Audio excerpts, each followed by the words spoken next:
Saint-Louis, ville d'eau. Entre le fleuve et la mer, Saint-Louis souffre pourtant de dysfonctionnements continus dans l'alimentation en eau potable. Pour y remédier, l'État lance un vaste projet hydraulique.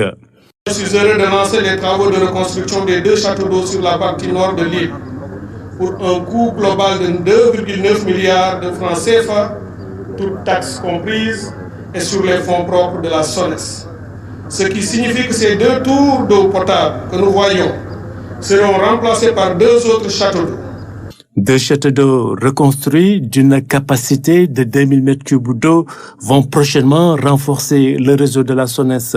Ces volumes d'eau attendus prochainement de l'ordre de 15 000 m3 jour s'ajouteront à la production existante de 23 000 m3 jour. La production globale à la mise en service de la nouvelle usine de Hor permettra de couvrir donc la demande estimée à 32 000 m3 jour. Ces infrastructures seront connectées aux 2 châteaux d'eau dont je viens de procéder au lancement symbolique ici en posant cette première pierre. Saint-Louis, cité tricentenaire, mérite toutes les attentions de la part des nouvelles autorités. La disponibilité de l'eau potable contribue à la qualité de la vie dans une ville engagée dans un cycle de croissance urbaine et de près de 30% de croissance ces 10 dernières années.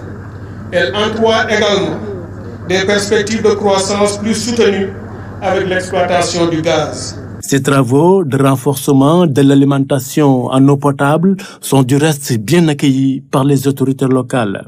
En tant que maire, je salue ces efforts de l'État tendant à améliorer le quotidien des Saint-Louisiens à travers le pouvoir impactant de l'eau potable. Cette pose de première pierre crée déjà l'émulation chez les Saint-Louisiens dont la forte attente dans l'approvisionnement en eau potable en quantité et en qualité a été longue.